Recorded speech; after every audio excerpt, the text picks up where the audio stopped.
How precisely does a biological male come to the conclusion that he is really a woman? How does this process work? If he arrives at this conclusion based on the fact that he feels like a woman, how does he know what it feels like to be a woman if he's not one? Is it not circular logic to say that he knows what it feels like to be a woman because he feels like one and therefore is one? That's a circular logic. That makes no sense. What exactly is a female feeling? Maybe some of the ladies here can help me out with that. Even if it made sense to speak of female feelings and female thoughts, and even if it were possible for a man to know that he was experiencing one, why would that mean that he is a woman instead of just a feminine man? We used to have those. Those used to exist. The left tells us that gender is a social construct. They reject the idea that women must necessarily have any particular feeling or thought or taste or preference.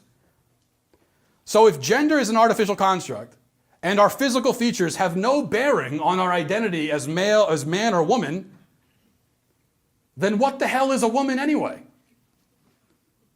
A woman in that case would not be defined by her feelings, her thoughts, her ideas, her preferences, her body, her reproductive organs, her DNA, her chromosome. Well, what is she defined by? What is she? Can anyone answer that? See, when a man says that he's a woman, he's now made it so that that phrase means nothing. It doesn't mean anything to be a woman. He might as well say that he's a who's a what's it or a thingamadoodle. It's just a word. It means nothing anymore.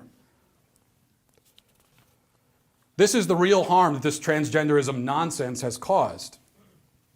Not only does it foment confusion in the minds of children, but it also cheapens womanhood by turning it into some kind of abstract concept that we theorize about.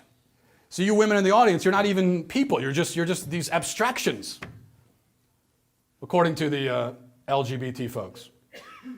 Or, if not that, then womanhood is a costume that you can put on and wear. This is especially ironic given the concern for cultural appropriation that you find these days. If it is appropriation for a white man to dress like a black man, is it not appropriation for a man to dress like a woman?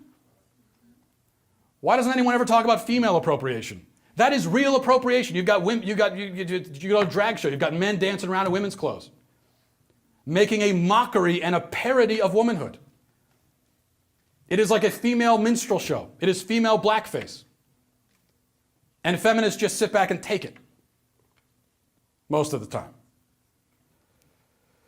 Speaking of irony, the left for so long has tried to tear down gender constructs, but transgenderism only enforces the constructs that they were trying to tear down. We used to say that a boy who plays with dolls is girly, right? That's what we used to say. It was back in the bad old days. The way to tear down that construct is to say that, well, it's okay for a boy to be girly. Or you could say alternatively, that it's not girly to play with dolls. But a boy with dolls used to be girly.